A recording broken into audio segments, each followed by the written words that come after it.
Welcome to Utkal Janani classes. आज हम national income के बारे में पढ़ेंगे। तो नेशनल इनकम क्या है, आइए देखते हैं। National income is the sum of total factor income earned by normal residents of the country during the period of an accounting year और 1 ईयर। इसका मतलब क्या है, एक कंट्री का एक फाइनेंशियल ईयर होता है, यानी कि 1 अप्रैल से 31 मार्च तक। उसमें से जितना फैक्टर इनकम है उस टोटल फैक्टर इनकम को हम नेशनल इनकम में इंक्लूड करते हैं और नेशनल इनकम बोलते हैं। किसका? नॉर्मल रेसिडेंस का। और इसका दूसरा डेफिनेशन भी है। दूसरा डेफिनेशन ये है कि total final goods and services produced with in the country in the financial. इसका मतलब क्या है, फाइनेंशियल ईयर का फाइनल गुड्स का मतलब क्या है। अगर एक कार है, सपोज कार में क्या होता है, टायर्स होता है, स्टीयरिंग होता है, ग्लास होता है, डिफरेंट प्रोडक्ट होता है। तो ग्लास को हम सिर्फ फाइनल प्रोडक्ट में काउंट नहीं कर सकते, स्टीयरिंग को फाइनल प्रोडक्ट नहीं बोल सकते, व्हील को फाइनल प्रोडक्ट नहीं बोल सकते। अगर व्हील है तो हम उसको फर्दर आगे जाएगा, वो कार में लगेगा, उसके बाद फाइनल प्रोडक्ट कार निकलेगा, तो हम कार को फाइनल प्रोडक्ट बोलते हैं। जैसे सर्विस हम बस में ट्रैवल करते हैं, ट्रेन में ट्रैवल करते हैं और होटल में चेक इन करते हैं। ये सारे वो हमको कुछ प्रोडक्ट नहीं देते हैं, वो हमको सर्विस प्रोवाइड करता है। तो ये सारे को मिला के हम नेशनल इनकम बोलते हैं। तो हमने क्या समझा, इसमें से सारे फैक्टर इनकम को हम नेशनल इनकम में एज्यूम करते हैं। तो देखते हैं फैक्टर इनकम क्या होता है। फैक्टर इनकम 4 प्रोडक्ट के ऊपर डिपेंड करता है: लैंड, लेबर, कैपिटल और एंटरप्राइजेस। तो देखते हैं ये क्या है। लैंड क्या है, देखिए कंपनी है, वो क्या है, उसको चाहिए लैंड चाहिए। वो अपनी कंपनी और उसका इंफ्रास्ट्रक्चर बनाएगा तो उसको ज़रूर लैंड चाहिए। तो लैंड चाहिए, तो लैंड में वो अपनी कंपनी खड़ा करेगा। उसके लिए क्या है, वो जिसके पास से लैंड लेगा वो उस लैंड ओनर को क्या देगा, पैसा देगा, बदले में पैसा देगा। तो वो पैसा है लैंड से इनकम हो गया। लेबर, उस कंपनी में बहुत सारे काम होगा, उसमें लेबर काम चाहिए उसको, सो लेबर वो लेगा काम करने के लिए, तो लेबर को क्या देगा, वेजेस देगा। तो सो वेजेस को ही हमारा इनकम में काउंट होगा। नेक्स्ट क्या है, कैपिटल। और क्या है कैपिटल, वो इंफ्रास्ट्रक्चर बनाने के लिए क्या है, बहुत सारे पैसा चाहिए। और जैसे बिल्डिंग बनाना है और उसका मशीनरी लाना है, वो सारे होता है कैपिटल में काउंट होता है। तो उसको उस प्रोडक्ट जो कैपिटल में इन्वेस्ट होगा, और कैपिटल जो इन्वेस्ट होगा इंफ्रास्ट्रक्चर बनाने में, उस कैपिटल भी इनकम में काउंट होगा। नेक्स्ट आता है इंटरप्राइजेस।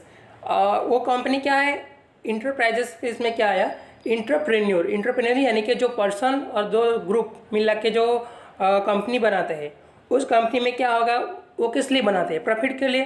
तो जो प्रॉफिट भी आएगा, वो प्रॉफिट को भी हम नेशनल इनकम में काउंट करते हैं। उसके साथ साथ और एक चीज़ आता है, इंटरेस्ट। वो जो कैपिटल लेता है कंपनी, क्या होता है, उसके पास पूरे पैसा नहीं होता है, वो क्या होता है, बैंक से पैसा लेता है। और जो शेयर मार्केट होता है उसमें से क्या होता है, डिफरेंट लोग उस कंपनी में इन्वेस्ट करते हैं। तो वो जो इन्वेस्ट करते हैं उसका कंपनी का प्रॉफिट भी वो शेयर करता है, और उसके बदले में जो पैसा बैंक से लेता है वो बैंक को भी इंटरेस्ट पे करता है। तो इंटरेस्ट भी आएगा, इसमें नेशनल इनकम में काउंट होगा। अब देखते हैं नॉन फैक्टर इनकम क्या है। नॉन फैक्टर इनकम वो होता है जो नेशनल इनकम में काउंट नहीं होता है। जैसे कि गिफ्ट हो गया, हम किसी को गिफ्ट दे देते हैं। सब्सिडीज, अगर गवर्नमेंट देखते हैं, फार्मर की केस में देखते हैं, अगर फार्मर अगर कुछ बड़ा फार्मिंग करना चाहता है तो क्या होता है, उसको गवर्नमेंट सब्सिडी देता है और लोन लेता है सोसाइटी से। तो क्या होता है, उसको सब्सिडी में वो लोन रिवर्स हो जाता है, उसको लोन माफ हो जाता है, तो वो सब्सिडी होता है। अगर एक एग्जांपल दे सकता हूँ, जैसे कि हमारा उजाला योजना है गैस का। उसमें क्या होता है, उजाला योजना में गवर्नमेंट क्या करता है, सब्सिडी में कुछ पैसा अकाउंट में डाल लेता है कस्टमर का, वैसे होता है सब्सिडीज़। और डोनेशंस, अगर चैरिटी है, एनजीओस है, उसमें हम डोनेशन करते हैं, वो डोनेशन में आ जाता है। स्कॉलरशिप्स, अगर स्टूडेंट्स अच्छा है, अच्छा पढ़ाई करता है तो उसको स्कॉलरशिप देते हैं उसको आगे बढ़ने के लिए। रेमिटेंस होता है। रेमिटेंस क्या होता है, देखते हैं। रेमिटेंस वो होता है जैसे कि इम्पोर्ट माइनस एक्सपोर्ट। अगर कोई हमारे देश है, हमारे देश में क्या होता है, ज़्यादा इम्पोर्ट होता है और कम एक्सपोर्ट होता है। ज़्यादा इम्पोर्ट होता है और बहुत एक्सपोर्ट होता है।